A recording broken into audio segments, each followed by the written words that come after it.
Subscribe करें गुरुजी world और bell icon को प्रेस करें सबसे पहले सिलेक्शन के लिए। हेलो दोस्तों, स्वागत है आपका गुरुजी वर्ल्ड एग्जाम स्टडी प्लेटफॉर्म में। दोस्तों आज के इस वीडियो में मैं आपके लिए लेकर आई हूँ जनरल साइंस के मोस्ट इंपॉर्टेंट 100 प्रश्नों का संग्रह, जो कि आपकी आने वाली सभी परीक्षाओं के लिए काफ़ी इंपॉर्टेंट है।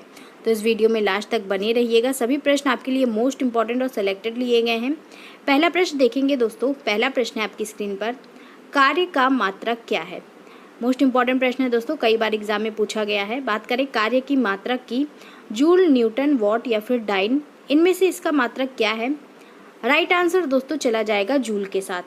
कार्य का एसआई पद्धति में मात्रक जूल होता है, जिसको कि हम लोग जे से प्रदर्शित करते हैं। अगला प्रश्न देखेंगे दोस्तों। अगला प्रश्न है प्रकाश वर्ष मात्रक है। प्रकाश वर्ष की बात करें तो दोस्तों ऑप्शन दिया हुआ है दूरी, समय, प्रकाश या फिर धारा। प्रकाश वर्ष किसका मात्रक है आपसे पूछा गया है। राइट आंसर चला जाएगा दोस्तों प्रकाश वर्ष, इसको लाइट ईयर भी कहते हैं। ये आपका दूरी का मात्रक है। बहुत लंबी दूरी को मापने के लिए इसका प्रयोग करते हैं। ये आंसर आपका यहाँ पर राइट हो जाएगा। अगला प्रश्न देखिए दोस्तों, निम्नलिखित में कौन सी मात्रा जड़त्व का माप है। तो दोस्तों जड़त्व का माप इनमें से क्या है। वेग, त्वरण, द्रव्यमान या फिर भार। सही उत्तर की बात करें तो दोस्तों इनमें से द्रव्यमान जो है ये आपका जड़त्व की माप होती है। सी आंसर आपका यहाँ पर राइट होगा। अगले प्रश्न की ओर बढ़ेंगे दोस्तों। अगला प्रश्न है हमारा, निम्नलिखित में से समय का मात्रक क्या नहीं है। नहीं है पूछा गया है दोस्तों यहाँ पर, तो आपको बताना है इनमें से क्या समय का मात्रक नहीं है। अधिवर्ष, चंद्रमाह, प्रकाश वर्ष या फिर इनमें से कोई नहीं। अगर सही उत्तर की बात करें तो दोस्तों प्रकाश वर्ष जो होता है ये दूरी का मात्रक होता है, ये आपका समय का मात्रक नहीं है। तो सी आंसर हमारा यहाँ पर सही हो जाएगा। अगले प्रश्न की ओर बढ़ेंगे दोस्तों। अगला प्रश्न देखिए, पारसेक इकाई है। मोस्ट इंपॉर्टेंट प्रश्न है दोस्तों। पारसेक की बात करें तो ये किसकी इकाई है। दूरी की, समय की, प्रकाश की, चमक की या फिर चुंबकीय बल की। तो दोस्तों आपको बता दें पारसेक जो है ये आपकी दूरी की इकाई है। पारसेक का उपयोग दोस्तों खगोलीय पिंडों की दूरी मापने के लिए किया जाता है। ये आंसर आपका यहाँ पर राइट हो जाएगा। अगला प्रश्न देखेंगे, ल्यूमेन किसका मात्रक है। ल्यूमेन की बात करें तो दोस्तों ऑप्शन दिया हुआ है ज्योति तीव्रता का, ज्योति फ्लक्स का, उपरोक्त दोनों का या फिर इनमें से कोई नहीं। राइट आंसर दोस्तों हो जाएगा ज्योति फ्लक्स का ये मात्रक होता है। बी आंसर आपका यहाँ पर राइट हो जाएगा। ज्योति तीव्रता की बात करें तो दोस्तों इसका मात्रक कैंडेला होता है, ये भी आप लोग नोट कर सकते हैं। अगले प्रश्न की ओर बढ़ेंगे दोस्तों, क्यूसेक से क्या मापा जाता है। मोस्ट इंपॉर्टेंट दोस्तों, क्यूसेक की बात करें तो इसके द्वारा हम लोग जल के बहाव को मापते हैं। सी आंसर आपका यहाँ पर राइट होगा। अगले प्रश्न की ओर बढ़ेंगे दोस्तों। अगला प्रश्न है हमारा, प्रकाश विद्युत सेल बदलता है। तो दोस्तों प्रकाश विद्युत सेल किसको किस में बदलता है। विद्युत ऊर्जा को प्रकाश ऊर्जा में, प्रकाश ऊर्जा को विद्युत ऊर्जा में, प्रकाश ऊर्जा को रासायनिक ऊर्जा में या फिर विद्युत ऊर्जा को यांत्रिक ऊर्जा में। अगर इसके सही उत्तर की बात करें तो दोस्तों प्रकाश विद्युत सेल जो होता है ये प्रकाश ऊर्जा को विद्युत ऊर्जा में बदलता है। इसके नाम से ही आप लोग जान पा रहे होंगे, ये प्रकाश ऊर्जा को विद्युत ऊर्जा में चेंज करता है। बी आंसर आपका यहाँ पर राइट हो जाएगा। अगले प्रश्न की ओर बढ़ेंगे दोस्तों। अगला प्रश्न है हमारा, डायनेमो में ऊर्जा परिवर्तन होता है। मोस्ट इंपॉर्टेंट दोस्तों, डायनेमो की बात करें तो दोस्तों ये आपका विद्युत जनरेटर होता है और इसमें ऊर्जा परिवर्तन जो होता है ये यांत्रिक ऊर्जा से विद्युत ऊर्जा में परिवर्तन होता है। ये आंसर आपका यहाँ पर राइट हो जाएगा। अगला प्रश्न देखिए, वायुमंडलीय दबाव को मापने के लिए किस यंत्र का उपयोग किया जाता है। कई बार एग्जाम में आया हुआ प्रश्न है दोस्तों ये। वायुमंडलीय दबाव को हम लोग किसके द्वारा मापते हैं। हाइड्रोमीटर के द्वारा, बैरोमीटर के द्वारा, मैनोमीटर के द्वारा या फिर हाइग्रोमीटर के द्वारा। राइट आंसर की बात करें तो दोस्तों वायुमंडलीय दबाव को हम लोग बैरोमीटर के द्वारा मापते हैं। बी आंसर आपका यहाँ पर राइट होगा। नेक्स्ट देखिए दोस्तों, लॉ ऑफ फ्लोटिंग सिद्धांत की खोज किसने की थी। बात करें लॉ ऑफ फ्लोटिंग के सिद्धांत की तो इसकी खोज की गई थी आर्किमिडीज के द्वारा। डी आंसर आपका यहाँ पर राइट हो जाएगा। अगला प्रश्न देखेंगे दोस्तों, गुरुत्वाकर्षण नियमों के आविष्कारक कौन है। मोस्ट इंपॉर्टेंट दोस्तों, गुरुत्वाकर्षण के नियम आप सभी ने सुने होंगे। इसका आविष्कार किसने किया था। एडिसन ने, न्यूटन ने, फैराडे ने या फिर इनमें से कोई नहीं। राइट आंसर दोस्तों यहाँ पर हो जाएगा न्यूटन। न्यूटन ने गुरुत्वाकर्षण के नियमों की खोज की थी। बी आंसर राइट होगा आपका यहाँ पे। अगला प्रश्न देखिए, एक जूल बराबर होता है। मोस्ट इंपॉर्टेंट दोस्तों, एक जूल ये किसके बराबर होता है। 10⁻³ अर्घ, 10⁻5 अर्घ, 10⁻7 अर्घ या फिर 10⁻11 अर्घ। इस तरह के प्रश्न दोस्तों आपके एग्जाम में आते हैं। 1 जूल की बात करें तो दोस्तों ये बराबर होता है 10 की घात 7 अर्ग के। सी आंसर आपका यहाँ पर राइट होगा। अगला प्रश्न देखेंगे, 1 पिकोग्राम होता है। 1 पिकोग्राम दोस्तों किसके बराबर होता है? अगर इसके सही उत्तर की बात करें तो दोस्तों 1 पिकोग्राम आपका 10 की घात -12 ग्राम के बराबर होता है। सी आंसर आपका यहाँ पर राइट हो जाएगा। नेक्स्ट देखिए दोस्तों, 1 माइक्रोन में कितने मीटर होते हैं? 1 माइक्रोन दोस्तों ये कितने मीटर के बराबर होता है? 10 की घात -4 मीटर, 10 की घात -6 मीटर, 10 की घात 4 मीटर या फिर 10 की घात 6 मीटर। राइट आंसर हो जाएगा दोस्तों बी। 1 माइक्रोन बराबर 10 की घात -6 मीटर के होता है। बी आंसर आपका यहाँ पर राइट होगा। अगला प्रश्न देखिए दोस्तों, कौन सा ग्रह सूर्य के चारों ओर 88 दिन में एक चक्कर लगाता है? मोस्ट इंपॉर्टेंट दोस्तों, ऐसा कौन सा ग्रह है जो सूर्य के चारों ओर 88 दिन में एक चक्कर लगाता है? बुध, शुक्र, मंगल या फिर शनि? राइट आंसर दोस्तों यहाँ पर ए के साथ चला जाएगा। बुध ग्रह जो है ये सूर्य के चारों ओर 88 दिन में एक चक्कर लगाता है। ए आंसर आपका यहाँ पर राइट होगा। नेक्स्ट देखिए दोस्तों, अगला प्रश्न हमारा, निम्नलिखित किरण युग्मों में से कौन सी प्रकृति में विद्युत चुंबकीय होती हैं? तो दोस्तों आपको बता रहा है इन किरण युग्मों में से किसकी प्रकृति विद्युत चुंबकीय होती है। सही उत्तर की बात करें तो दोस्तों यहाँ पर डी आंसर राइट हो जाएगा। एक्सरे किरणें और गामा किरणें जो हैं इनकी प्रकृति विद्युत चुंबकीय होती हैं। डी आंसर सही हो जाएगा आपका यहाँ पर। अगला प्रश्न देखेंगे, निम्नलिखित में से किसमें विशिष्ट ऊष्मा का मान होता है? मोस्ट इंपॉर्टेंट दोस्तों, कई बार एग्जाम में आया हुआ प्रश्न है। विशिष्ट ऊष्मा का मान इनमें से किसमें होता है? सीसा, जल, कांच या फिर तांबा? राइट आंसर दोस्तों जाएगा जल के साथ। जल में आपका विशिष्ट ऊष्मा का मान होता है। बी आंसर राइट हो जाएगा। अगला प्रश्न देखिए, किस विधि से ऊष्मा स्थानांतरण को न्यूनतम करने के लिए थर्मस फ्लास्क की दीवारों पर कलई की जाती है? तो दोस्तों वो विधि कौन सी है जिसमें ऊष्मा स्थानांतरण को न्यूनतम करने के लिए थर्मस फ्लास्क जो होता है इसकी दीवारों पर कलई की जाती है? इस विधि को कहा जाता है दोस्तों विकिरण। बी आंसर आपका यहाँ पर राइट होगा। अगला प्रश्न देखेंगे, एसआई सिस्टम में तापमान की इकाई है। तो दोस्तों आपको बताना है तापमान की एसआई यूनिट में इकाई क्या होती है? Degree centigrade, degree Fahrenheit, kelvin या फिर डिग्री सेल्सियस? राइट आंसर दोस्तों जाएगा यहाँ पर केल्विन के साथ। एसआई पद्धति में तापमान की इकाई जो होती है ये केल्विन होती है। नेक्स्ट देखिए दोस्तों, अगला प्रश्न हमारा, उबलते जल द्वारा जलने की तुलना में भाप द्वारा जलना अधिक कष्टदायक होता है। तो दोस्तों क्यों होता है आपसे पूछा जा रहा है। जब हम लोग भाप से जलते हैं तो वो अधिक कष्टदायक होता है, जबकि हम लोग उबलते जल से जब जलते हैं तो वो भाप की तुलना में कम कष्टदायक होता है। ये क्यों होता है ऐसे आपसे पूछा जा रहा है। राइट आंसर दोस्तों यहाँ पर सी हो जाएगा। भाप में गुप्त ताप होता है, इसी का कारण भाप से जलना अधिक कष्टदायक होता है। अगला प्रश्न है, निम्नलिखित द्रवों में कौन सा ऊष्मा का बहुत अच्छा चालक है? दोस्तों ऊष्मा का बहुत अच्छा चालक इनमें से कौन सा है? ईथर, बेंजीन, पारा या फिर पानी? राइट आंसर सी के साथ जाएगा। पारा जो है ये ऊष्मा का बहुत अच्छा चालक है। अगला प्रश्न देखेंगे दोस्तों, अगला प्रश्न हमारा, प्रकाश छोटे छोटे कणों से मिलकर बना है जिसे कहते हैं? दोस्तों प्रकाश जो होता है लाइट, ये छोटे छोटे कणों से मिलकर बना है, उसे क्या कहते हैं? पॉजिट्रॉन, फोटॉन, परमाणु या फिर न्यूट्रॉन? राइट आंसर दोस्तों जाएगा यहाँ पर बी के साथ। प्रकाश छोटे छोटे कणों से मिलकर बना है जिसे कि हम लोग फोटॉन कहते हैं। नेक्स्ट देखेंगे दोस्तों, अगला प्रश्न है हमारा, प्रकाश तरंग किस प्रकार की तरंग है? दोस्तों प्रकाश तरंग की बात करें तो इनकी प्रकृति क्या है? अनुदैर्ध्य तरंग है, ये अनुप्रस्थ तरंग है, उपरोक्त दोनों है या फिर इनमें से कोई नहीं? राइट आंसर दोस्तों यहाँ पर जाएगा बी के साथ। प्रकाश तरंग जो है ये आपकी अनुप्रस्थ तरंग है। बी आंसर आपका यहाँ पर राइट हो जाएगा। अगला प्रश्न देखेंगे, किसी अपारदर्शी वस्तु का रंग उस रंग के कारण होता है जिसे वह। तो दोस्तों अपारदर्शी वस्तु जो होती है उसका रंग किसके कारण होता है? जिसे वह परावर्तित करता है। ए आंसर आपका यहाँ पर राइट हो जाएगा। अगला प्रश्न देखेंगे, निम्नलिखित में से कौन सा प्राथमिक रंग नहीं है? प्राथमिक रंग की बात करें तो दोस्तों लाल, नीला और हरा प्राथमिक रंग होते हैं। पीला इनमें से आपका प्राथमिक रंग नहीं है। डी आंसर राइट हो जाएगा। नेक्स्ट देखिए दोस्तों, अगला प्रश्न है, श्वेत प्रकाश जब प्रिज्म से होकर गुजरता है तो जो वर्ण सबसे अधिक विचलित होता है वह है। तो दोस्तों आपको बता दें, जो श्वेत प्रकाश है जब ये प्रिज्म से होकर गुजरता है तो इनमें से बैंगनी रंग जो है ये सबसे अधिक विचलित होता है। डी आंसर राइट होगा। और अगर बात करें सबसे कम कौन सा होता है तो लाल रंग जो है ये सबसे कम विचलित होता है।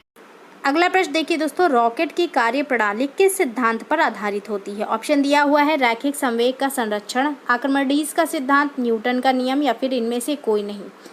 सही उत्तर की बात करें तो दोस्तों रॉकेट की जो कार्य प्रणाली होती है ये रैखिक संवेग का संरक्षण के सिद्धांत पर आधारित होती है। ये आंसर राइट होगा आपका यहाँ पर। अगला प्रश्न है दोस्तों, बर्फ पर स्केटिंग करना प्रदर्शित करता है कि दाब बढ़ाने पर बर्फ का गलनांक। तो दोस्तों बर्फ पर स्केटिंग करना ये क्या प्रदर्शित करता है कि जब हम लोग दाब बढ़ाते हैं तो बर्फ का जो गलनांक होता है ये घट जाता है। डी आंसर आपका यहाँ पर राइट हो जाएगा। अगला प्रश्न देखेंगे, एसआई पद्धति में लेंस की शक्ति की इकाई क्या है? दोस्तों इकाई से रिलेटेड काफ़ी प्रश्न आता है। अगर बात करें एसआई पद्धति में लेंस की शक्ति की इकाई की तो डायोप्टर इसकी इकाई होती है। डी आंसर राइट होगा। अगला प्रश्न देखिए दोस्तों, जब कोई व्यक्ति चंद्रमा पर उतरता है तो उसके शरीर में उपस्थित, ऑप्शन दिया हुआ है भार में परिवर्तन होता है, मात्रा तथा भार दोनों में कमी होती है, पदार्थ की मात्रा में परिवर्तन होता है या फिर भार घट जाता है तथा मात्रा अपरिवर्तित होती है। दोस्तों आपको बता दें जब कोई व्यक्ति चंद्रमा पर उतरता है तो उसका भार घट जाता है लेकिन मात्रा जो है ये अपरिवर्तित रहती है, यानी कि डी आंसर आपका यहाँ पर राइट होगा। अगला प्रश्न है दोस्तों, पराश्रव्य तरंगे वे ध्वनि तरंगे हैं जिनकी आवृत्ति। दोस्तों बात करें पराश्रव्य ध्वनि तरंगों की तो इनकी आवृत्ति जो होती है 20 किलोहर्ट्ज से अधिक होती है। ए आंसर आपका यहाँ पर राइट होगा। अगला प्रश्न देखेंगे हम लोग दोस्तों, एकॉस्टिक विज्ञान है। एकॉस्टिक विज्ञान दोस्तों क्या है? जलवायु से संबंधित है, धातु से संबंधित है, प्रकाश से संबंधित है या फिर ध्वनि से संबंधित है? तो दोस्तों एकॉस्टिक विज्ञान जो है ये आपका ध्वनि से संबंधित है। डी आंसर राइट होगा। अगला प्रश्न देखिए दोस्तों, ध्वनि का तारत्व किस पर निर्भर करता है? मोस्ट इंपॉर्टेंट दोस्तों, तारत्व यानी कि पिच। ध्वनि की जो पिच होती है ये किस पर निर्भर करती है? वेग, आयाम, आवृत्ति या फिर तीव्रता पर? राइट आंसर दोस्तों यहाँ पर जाएगा आवृत्ति। ध्वनि की जो पिच होती है ये आवृत्ति पर निर्भर करती है। अगला प्रश्न है दोस्तों, निम्नलिखित कथनों में से कौन सा सही है? ध्वनि का वेग। दोस्तों ध्वनि के वेग के बारे में निम्नलिखित कथन में से क्या सही है? ठोस में अधिकतम और द्रवों में न्यूनतम होता है, ठोसों में अधिकतम और गैसों में न्यूनतम होता है, माध्यम की प्रकृति पर निर्भर नहीं करता है या फिर गैसों में अधिकतम और द्रवों में न्यूनतम होता है? राइट आंसर दोस्तों बी हो जाएगा। ध्वनि का जो वेग होता है ये ठोसों में अधिकतम और गैसों में न्यूनतम होता है। अगला प्रश्न है, ध्वनि का वेग भिन्न भिन्न माध्यमों में। तो दोस्तों ध्वनि का वेग जो है ये भिन्न भिन्न माध्यमों में कैसा होता है? सही उत्तर दोस्तों यहाँ पर चला जाएगा डी के साथ। भिन्न भिन्न माध्यमों में भिन्न भिन्न होता है, ठोस में सबसे अधिक होता है। अगला प्रश्न देखेंगे दोस्तों, डॉपलर प्रभाव संबंधित है। डॉपलर प्रभाव दोस्तों किससे संबंधित है? मनोविज्ञान से, मुद्रा प्रचलन से, ध्वनि से या फिर जनसंख्या से? राइट आंसर दोस्तों सी के साथ जाएगा। डॉपलर प्रभाव जो है ये आपका ध्वनि से संबंधित है। अगला प्रश्न देखेंगे दोस्तों, किसी ध्वनि स्रोत की आवृत्ति में होने वाले उतार चढ़ाव को कहते हैं। तो दोस्तों ध्वनि स्रोत की आवृत्ति में जो उतार चढ़ाव होता है उसको क्या कहते हैं? क्रॉम्पटन प्रभाव, प्रकाश विद्युत प्रभाव, रमन प्रभाव या फिर डॉपलर प्रभाव? राइट आंसर दोस्तों यहाँ पर डी के साथ जाएगा। ध्वनि स्रोत की आवृत्ति में होने वाले उतार चढ़ाव को डॉपलर प्रभाव के नाम से जानते हैं। अगला प्रश्न है दोस्तों, रेडियो का समस्वरण स्टेशन उदाहरण है। दोस्तों समस्वरण स्टेशन उदाहरण रेडियो का क्या है इनमें से? राइट आंसर डी के साथ जाएगा दोस्तों अनुनाद। डी आंसर आपका यहाँ पर राइट हो जाएगा। अगला प्रश्न देखेंगे, स्त्रियों की आवाज़ पुरुषों की अपेक्षा पतली होती है क्योंकि स्त्रियों की आवाज़। तो दोस्तों आपने देखा होगा स्त्रियों की आवाज़ जो होती है पुरुषों की आवाज़ की अपेक्षा पतली होती है। क्यों होती है? क्योंकि दोस्तों स्त्रियों की आवाज़ जो होती है इनकी आवृत्ति अधिक होती है। सी आंसर राइट होगा। अगला प्रश्न हम लोग देखेंगे, ध्वनि के किस लक्षण के कारण कोई ध्वनि मोटी या पतली होती है? तो दोस्तों कोई ध्वनि मोटी या पतली ये किस कारण होती है? तारत्व, गुणता, तीव्रता या फिर इनमें से कोई नहीं? राइट आंसर दोस्तों ए के साथ जाएगा। तारत्व यानी पिच के कारण कोई भी ध्वनि मोटी या पतली होती है। अगले प्रश्न की ओर बढ़ेंगे दोस्तों। अगला प्रश्न है, हम रेडियो की घुंडी घुमाकर विभिन्न स्टेशनों के कार्यक्रम सुनते हैं, यह संभव है? तो दोस्तों रेडियो आपने देखा होगा उसकी घुंडी घुमाकर हम विभिन्न स्टेशन के कार्यक्रम सुन पाते हैं। किस कारण सुन पाते हैं? क्योंकि दोस्तों अनुनाद के कारण। सी आंसर आपका यहाँ पर राइट होगा। अगला प्रश्न देखेंगे दोस्तों। अगला प्रश्न है हमारा, सोनार अधिकांशतः प्रयोग में लाया जाता है। तो तो दोस्तों सोनार एक उक्ति है जिसका प्रयोग समुद्र तल की गहराई को मापने के लिए करते हैं और इसका प्रयोग जो है ये नौ संचालनों के द्वारा होता है। बी आंसर राइट होगा। अगला प्रश्न है निम्नलिखित में से कौन सा एक वायु में ध्वनि तरंगों द्वारा उत्पादित नहीं होता है। वायु में ध्वनि तरंगों के द्वारा इनमें से कौन उत्पादित नहीं होता है। राइट आंसर जाएगा दोस्तों ध्रुवण। सी आंसर राइट हो जाएगा। अगला प्रश्न देखिए दोस्तों निम्नलिखित में से कौन सा अर्धचालक नहीं है। कौन सा अर्धचालक नहीं है दोस्तों इनमें से। क्वार्ट्ज, गैलियम आर्सेनाइड, सिलिकॉन या फिर जर्मेनियम। राइट आंसर दोस्तों ए के साथ जाएगा। क्वार्ट्ज जो है ये आपका अर्धचालक नहीं है। अगला प्रश्न है फ्लेमिंग के बाएं हाथ का नियम दिशा बताते हैं। दोस्तों आपने फ्लेमिंग के बाएं हाथ का नियम सुना होगा, ये कौन सी दिशा बताते हैं आपसे पूछा जा रहा है। राइट आंसर जाएगा दोस्तों विद्युत चालक में बल की दिशा जब चालक चुंबकीय क्षेत्र में है, यानी कि बी आंसर आपका यहाँ पर राइट हो जाएगा। अगले प्रश्न की ओर बढ़ेंगे दोस्तों। चुंबकीय सुई किस तरफ संकेत करता है। चुंबकीय सुई जो होती है दोस्तों ये आपका उत्तर दक्षिण दिशा की ओर संकेत करती है। ए आंसर आपका यहाँ पर राइट हो जाएगा। अगले प्रश्न की ओर बढ़ेंगे दोस्तों। ताप के बढ़ाने पर चालक पदार्थों का विद्युत प्रतिरोध एवं वैद्युत चालकता पर क्या प्रभाव पड़ता है। दोस्तों जब ताप बढ़ाया जाता है तो जो चालक पदार्थ होते हैं इनका विद्युत प्रतिरोध और विद्युत चालकता इस पर क्या प्रभाव होगा। राइट आंसर सी के साथ जाएगा। विद्युत प्रतिरोध बढ़ता है जबकि विद्युत चालकता घट जाएगी। अगला प्रश्न है वह क्रिया जिसके द्वारा धातु को अचुंबकीय बनाया जाता है कहलाती है। तो दोस्तों धातु को अचुंबकीय बनाने की क्रिया को क्या कहते हैं। इसको दोस्तों डीमैग्नेटाइजेशन कहते हैं। सी आंसर राइट हो जाएगा। अगला प्रश्न देखेंगे तांबा मुख्य रूप से विद्युत चालन के लिए प्रयोग किया जाता है क्योंकि। तो दोस्तों तांबे का प्रयोग हम लोग विद्युत चालन के लिए करते हैं। क्यों करते हैं। क्योंकि दोस्तों इसकी विद्युत प्रतिरोधकता निम्न होती है। बी आंसर राइट होगा। अगला प्रश्न है इलेक्ट्रॉनिक करंट का यूनिट निम्नलिखित में से कौन सा है। इलेक्ट्रॉनिक करंट की यूनिट पूछी गई है दोस्तों कैंडेला, एम्पियर, केल्विन या फिर मोल। तो दोस्तों इलेक्ट्रॉनिक करंट जो होती है एम्पियर इसकी यूनिट होती है। बी आंसर आपका यहाँ पर राइट होगा। अगला प्रश्न है प्रत्यावर्ती धारा को दिष्ट धारा में किसके द्वारा बदला जाता है। तो दोस्तों प्रत्यावर्ती धारा को दिष्ट धारा में रेक्टिफायर के द्वारा बदलते हैं। डी आंसर राइट हो जाएगा। अगला प्रश्न देखिए दोस्तों मुक्त रूप से लटकी चुंबकीय सुई अक्ष भौगोलिक अक्ष के साथ कोण बनाता है। दोस्तों मुक्त रूप से चुंबकीय सुई जो लटकती है वो भौगोलिक अक्ष के साथ कितने डिग्री का कोण बनाता है। 18 डिग्री का। ए आंसर आपका यहाँ पर राइट हो जाएगा। अगला प्रश्न है विद्युत उपकरण में अर्थ का उपयोग होता है। मोस्ट इंपॉर्टेंट दोस्तों अर्थिंग सुना होगा आपने, विद्युत उपकरण में की जाती है। इसका क्या उपयोग होता है, ये क्यों की जाती है। सुरक्षा के लिए, फ्यूज के रूप में, खर्च को कम करने के लिए, क्योंकि उपकरण 3 फेज में काम करते हैं। तो दोस्तों ये क्यों प्रयोग की जाती है। राइट आंसर जाएगा सुरक्षा के लिए। अर्थिंग का प्रयोग हम लोग सुरक्षा के लिए करते हैं। अगला प्रश्न देखेंगे दोस्तों। अगला प्रश्न है एक आदर्श वोल्ट मीटर का प्रतिरोध होता है। आदर्श वोल्ट मीटर का प्रतिरोध कितना होता है दोस्तों। असीमित होता है। ए आंसर राइट हो जाएगा आपका यहाँ पर। नेक्स्ट देखिए दोस्तों अगला प्रश्न है एक कार बैटरी में प्रयुक्त अपघट्य होता है। तो दोस्तों कार की बैटरी में कौन सा अपघट्य प्रयोग करते हैं हम लोग। नाइट्रिक अम्ल का, आसु जल का, हाइड्रोक्लोरिक अम्ल का या फिर सल्फ्यूरिक अम्ल का। सही उत्तर दोस्तों डी के साथ जाएगा। सल्फ्यूरिक अम्ल का प्रयोग हम लोग कार की बैटरी में करते हैं अपघट्य के रूप में। अगला प्रश्न है दोस्तों लोहे के ऊपर जिंक की परत चढ़ाने को क्या कहते हैं। मोस्ट इंपॉर्टेंट दोस्तों लोहे के ऊपर जो जिंक की परत चढ़ती है इसको दोस्तों गैल्वेनाइजेशन के नाम से जानते हैं। सी आंसर राइट हो जाएगा। सुपर कंडक्टर की चालकता कितनी होती है। तो दोस्तों जो सुपर कंडक्टर होते हैं इनकी चालकता असीमित होती है। सी आंसर आपका यहाँ पर राइट हो जाएगा। नेक्स्ट देखिए दोस्तों मोस्ट इंपॉर्टेंट है लेज़र का प्रारूप है। लेज़र का प्रारूप या फिर फुल फॉर्म दोस्तों आपसे पूछा गया है। सही उत्तर दोस्तों डी के साथ जाएगा। Light amplification by stimulated emission of radiation, ये इसका फुल फॉर्म होता है, आप लोग नोट कर सकते हैं। अगला प्रश्न देखेंगे किस तत्व के सर्वाधिक समस्थानिक होते हैं।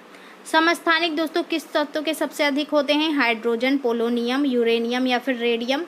राइट आंसर दोस्तों जाएगा यहाँ पर पोलोनियम के साथ। पोलोनियम के सबसे अधिक समस्थानिक होते हैं। अगला प्रश्न देखिए दोस्तों एक भारी नाभिक 2 हल्के नाभिकों में टूटने की प्रक्रिया को क्या कहते हैं। दोस्तों जब एक भारी नाभिक 2 हल्के नाभिकों में टूटता है तो ये प्रक्रिया जो है इसको नाभिकीय विखंडन कहा जाता है। डी आंसर आपका यहाँ पर राइट होगा। अगला प्रश्न देखेंगे दोस्तों। अगला प्रश्न है लेज़र बीम का उपयोग होता है। लेज़र बीम का उपयोग दोस्तों कहाँ पर होता है? आँख की चिकित्सा में, गुर्दे की चिकित्सा में, कैंसर की चिकित्सा में या फिर हृदय की चिकित्सा में। मोस्ट इंपॉर्टेंट दोस्तों, लेज़र बीम का प्रयोग करते हैं आँख की चिकित्सा में। ये आंसर आपका यहाँ पर राइट होगा। नेक्स्ट देखिए दोस्तों, हाइड्रोजन बम आधारित रिएक्टर बनाया था। तो दोस्तों हाइड्रोजन बम पर जो आधारित रिएक्टर था ये किस पर बनाया था? नाभिकीय विखंडन पर, रेडियो एक्टिव विघटन पर, नाभिकीय संलयन पर या फिर उपरोक्त सभी पर। सही उत्तर सी के साथ जाएगा दोस्तों, इसको बनाया गया था नाभिकीय संलयन पर। अगला प्रश्न देखिए दोस्तों, रेडियो सक्रिय पदार्थ उत्सर्जित करता है। रेडियो सक्रिय पदार्थ क्या उत्सर्जित करता है? बीटा किरणें, गामा किरणें, अल्फा किरणें या फिर उपरोक्त सभी। सही उत्तर दोस्तों डी के साथ जाएगा, उपरोक्त सभी को, यानी कि अल्फा, बीटा, गामा किरणें, इन सभी को रेडियो सक्रिय पदार्थ उत्सर्जित करता है। सूर्य पर ऊर्जा का निर्माण होता है। दोस्तों किसके द्वारा सूर्य पर ऊर्जा का निर्माण होता है? सही उत्तर डी के साथ जाएगा, नाभिकीय संलयन के द्वारा। अगला प्रश्न है दोस्तों, निम्न में से कौन सा धातु अर्धचालक की तरह ट्रांजिस्टर में प्रयोग होती है? ट्रांजिस्टर में अर्धचालक की तरह कौन सी धातु का हम लोग प्रयोग करते हैं? ग्रेफाइट, चांदी, तांबा या फिर जर्मेनियम। राइट आंसर दोस्तों जर्मेनियम के साथ जाएगा, डी आंसर आपका यहाँ पर राइट हो जाएगा। अगला प्रश्न है दोस्तों, सेमीकंडक्टर में उसके प्रयोग के आधार पर उपयुक्त अशुद्धियाँ किस लिए मिलाई जाती है? तो दोस्तों सेमीकंडक्टर में उसके प्रयोग के आधार पर उपयुक्त अशुद्धियाँ उसकी विद्युत चालकता को बढ़ाने के लिए मिलाई जाती हैं। सी आंसर राइट हो जाएगा। अगला प्रश्न हम लोग देखेंगे दोस्तों, अगला प्रश्न है, डायोड वह प्रयुक्ति है जो धारा को। दोस्तों डायोड के बारे में पूछा गया है। यह धारा को क्या करता है? दोनों दिशाओं में प्रवाहित होने देता है, किसी भी दिशा में प्रवाहित होने नहीं देती है, एक दिशा में प्रवाहित होने देती है या फिर उपरोक्त में से कोई नहीं। राइट आंसर सी के साथ जाएगा दोस्तों, एक दिशा में प्रवाहित होने देती है। डायोड वह प्रयुक्ति है जो धारा को एक दिशा में प्रवाहित होने देती है। नेक्स्ट देखिए दोस्तों, अति चालकता किस तापमान पर अत्यधिक आर्थिक महत्व हो सकती है जिससे लाखों रुपए की बचत हो? तो दोस्तों अति चालकता जो होती है ये सामान्य तापमान पर अधिक आर्थिक महत्व हो सकती है जिससे कि लाखों रुपए की बचत हो सकती है। ए आंसर दोस्तों यहाँ पर राइट हो जाएगा। अगला प्रश्न देखिए, सौर ऊर्जा को बिजली में परिवर्तित करने के लिए कौन सी युक्ति प्रयुक्त की जाती है? मोस्ट इंपॉर्टेंट दोस्तों, सौर ऊर्जा को बिजली में परिवर्तित करने के लिए हम लोग प्रकाश वोल्टेज सेल का प्रयोग करते हैं। ए आंसर राइट होगा। अगला प्रश्न देखिए दोस्तों, रेडियो कार्बन डेटिंग डैश की उम्र ज्ञात करने के लिए प्रयुक्त किया जाता है। तो दोस्तों रेडियो कार्बन डेटिंग का प्रयोग हम लोग किसकी उम्र का पता लगाने के लिए करते हैं? शिशुओं, चट्टानों, ग्रहों या फिर जीवाश्मों। राइट आंसर दोस्तों जीवाश्मों के साथ जाएगा। जीवाश्मों की आयु का पता लगाने के लिए हम लोग रेडियो कार्बन डेटिंग का प्रयोग करते हैं। अगला प्रश्न देखिए दोस्तों, द्रव्यमान ऊर्जा संबंध किसका निष्कर्ष है? द्रव्यमान ऊर्जा की बात करें तो ये आपका सापेक्षता का सामान्य सिद्धांत का निष्कर्ष है। डी आंसर राइट होगा। अगला प्रश्न देखिए दोस्तों, परमाणु रिएक्टर क्या है? मोस्ट इंपॉर्टेंट दोस्तों, परमाणु रिएक्टर इनमें से क्या है?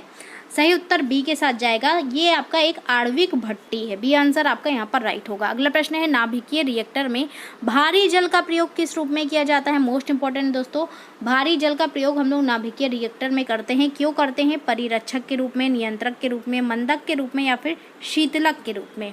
राइट आंसर दोस्तों सी के साथ जाएगा, भारी जल का प्रयोग नाभिकीय रिएक्टर में मंदक के रूप में किया जाता है।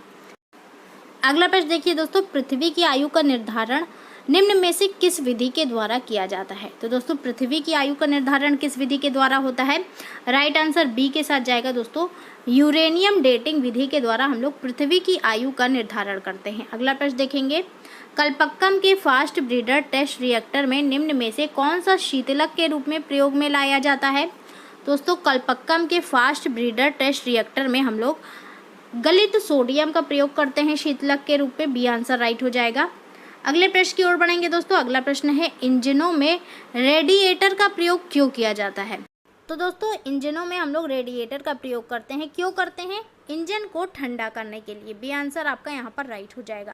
अगला प्रश्न देखिए दोस्तों, वायुमंडल में सापेक्ष उपस्थित सापेक्ष आर्द्रता को डैश से मापा जाता है। दोस्तों वायुमंडल में सापेक्ष उपस्थित सापेक्ष आर्द्रता को हाइग्रोमीटर के द्वारा मापते हैं। ये आंसर आपका यहाँ पर राइट हो जाएगा। अगला प्रश्न देखेंगे, नेत्र लेंस होता है। तो दोस्तों नेत्र लेंस क्या होता है? अभिसारी, अपसारी, उत्तल व अवतल या फिर इनमें से कोई नहीं। आपको बता दें दोस्तों, नेत्र लेंस जो होता है ये अभिसारी लेंस होता है। ये आंसर आपका यहाँ पर राइट हो जाएगा। अगले प्रश्न की ओर बढ़ेंगे दोस्तों। अगला प्रश्न हमारा, दूरदृष्टि दोष के कारण प्रतिबिंब बनता है। दोस्तों दूरदृष्टि दोष में प्रतिबिंब कहाँ पर बनता है? ये बनता है रेटिना के पीछे। ये आंसर आपका यहाँ पर राइट होगा। नेक्स्ट देखिए दोस्तों, अगला प्रश्न है निकट दृष्टि दोष से पीड़ित व्यक्ति के लिए चश्मे में प्रयुक्त किया जाता है। तो दोस्तों जो व्यक्ति निकट दृष्टि दोष से पीड़ित होता है उसके चश्मे में अवतल लेंस का प्रयोग होता है। बी आंसर राइट होगा। अगला प्रश्न देखिए, अपने कक्ष में एक उपग्रह पृथ्वी के चक्कर लगाता रहता है, वह ऐसा निम्न में से किस कारण से करता है? दोस्तों अपने कक्ष में एक उपग्रह जो होता है ये पृथ्वी के चक्कर लगाता है, वो किसके कारण लगाता है? केंद्राभिमुखी बल के कारण। डी आंसर आपका यहाँ पर राइट हो जाएगा। अगला प्रश्न है दोस्तों, किसी लिफ्ट में बैठे हुए व्यक्ति को अपना भार कब अधिक मालूम पड़ेगा? तो दोस्तों जो व्यक्ति लिफ्ट में बैठेगा उसको अपना भार अधिक कब मालूम पड़ेगा? जब लिफ्ट त्वरित गति से ऊपर जा रही हो। सी आंसर आपका यहाँ पर राइट होगा। अगला प्रश्न देखेंगे, उत्तल लेंस का प्रयोग किया जाता है। तो दोस्तों उत्तल लेंस का प्रयोग क्यों किया जाता है? मानव नेत्र में उत्पन्न दृष्टि दोष को दूर करने में, दूरदर्शी में, सूक्ष्मदर्शी में या फिर उपरोक्त सभी में। राइट आंसर डी के साथ जाएगा दोस्तों, उत्तल लेंस का प्रयोग सभी में होता है। अगला प्रश्न है दोस्तों, लेंस की फोकस दूरी अधिकतम है। लेंस की फोकस दूरी किस रंग में अधिकतम है दोस्तों? लाल रंग के लिए। बी आंसर आपका यहाँ पर राइट हो जाएगा।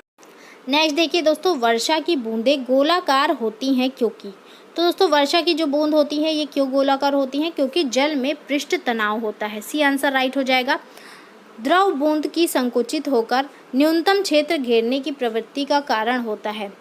तो दोस्तों द्रव बूंद ये संकुचित होकर न्यूनतम दूरी घेरता है, इस प्रवृत्ति का क्या कारण होता है? पृष्ठ तनाव। ये आंसर आपका यहाँ पर राइट हो जाएगा।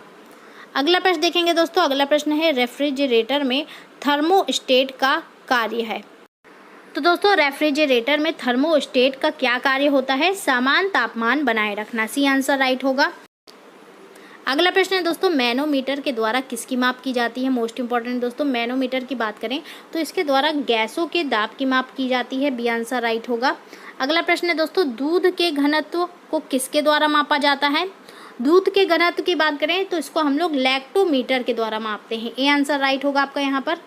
नेक्स्ट देखेंगे दोस्तों, भूकंप की तीव्रता किससे मापी जाती है? मोस्ट इंपॉर्टेंट दोस्तों, भूकंप की तीव्रता की बात करें तो सिस्मोग्राफ के द्वारा इसको मापते हैं। डी आंसर राइट होगा। अगला प्रश्न देखिए दोस्तों, कार्बोरेटर का उपयोग होता है। दोस्तों कार्बोरेटर का क्या काम होता है? इंजन को पेट्रोल की आपूर्ति करना, पेट्रोल के साथ हवा को मिश्रित करना, पेट्रोल को शुद्ध करना या फिर हवा को शुद्ध करना। राइट आंसर बी के साथ जाएगा, पेट्रोल के साथ हवा को मिश्रित करना इसका उपयोग होता है। बी आंसर आपका यहाँ पर राइट होगा। अगला प्रश्न देखिए दोस्तों, नोबेल पुरस्कार अल्फ्रेड नोबेल के नाम से शुरू हुआ जिन्होंने खोज की थी। दोस्तों आप सभी लोग जानते होंगे नोबेल पुरस्कार जो है ये अल्फ्रेड नोबेल के नाम से दिया जाता है जिन्होंने डायनामाइट की खोज की थी। डी आंसर राइट हो जाएगा। एक्सरे का आविष्कार किसने किया था? मोस्ट इंपॉर्टेंट है दोस्तों, एक्सरे का आविष्कार किया गया था रॉटसन के द्वारा। बी आंसर आपका यहाँ पर राइट हो जाएगा। अगला प्रश्न देखिए दोस्तों, हाइड्रोजन बम किसने विकसित किया? हाइड्रोजन बम की बात करें तो दोस्तों एडवर्ड टेलर ने इसको विकसित किया। सी आंसर आपका यहाँ पर राइट होगा। लेजर का आविष्कार किसने किया था? मोस्ट इंपॉर्टेंट दोस्तों, लेजर का आविष्कार किया गया टी.एच. मेमन के द्वारा। सी आंसर आपका यहाँ पर राइट हो जाएगा। अगला प्रश्न है, डीजल इंजन का आविष्कार किसने किया? दोस्तों डीजल इंजन की बात करें तो इसका आविष्कार रूडोल्फ के द्वारा किया गया। ए आंसर आपका यहाँ पर राइट होगा। नेक्स्ट देखिए दोस्तों, पायरोमीटर निम्नांकित के मापने के लिए प्रयोग में लाया जाता है। पायरोमीटर का प्रयोग दोस्तों क्या मापने के लिए किया जाता है? वायु दाब, भूकंप की तीव्रता, उच्च तापमान या फिर आर्द्रता। राइट आंसर दोस्तों सी के साथ चला जाएगा। पायरोमीटर के द्वारा हम लोग उच्च तापमान को मापते हैं। अगला प्रश्न देखिए, दलदल में फंसे व्यक्ति को लेट जाने की सलाह दी जाती है क्योंकि? तो दोस्तों जो दलदल में फंसा व्यक्ति होता है उसको लेट जाने की सलाह दी जाती है। क्यों? क्योंकि क्षेत्रफल जब अधिक होता है तो दाब कम हो जाता है, इसी कारण दलदल में फंसे व्यक्ति को लेट जाने की सलाह दी जाती है। अगला प्रश्न है, बर्फ के दो टुकड़ों को आपस में दबाने पर टुकड़े आपस में चिपक जाते हैं क्योंकि? तो दोस्तों आपने देखा होगा जब बर्फ के दो टुकड़े होते हैं उनको आपस में जब दबाया जाता है तो वो चिपक जाते हैं। क्यों चिपक जाते हैं? क्योंकि दोस्तों दाब अधिक होता है तो बर्फ का गलनांक घट जाता है। ये आंसर आपका यहाँ पर राइट हो जाएगा। ये थे दोस्तों आज के कुछ महत्वपूर्ण प्रश्न। उम्मीद करती हूँ आपको पसंद आए होंगे। इसको ज़्यादा से ज़्यादा लाइक करें, शेयर करें, हमारे चैनल को सब्सक्राइब करें। धन्यवाद।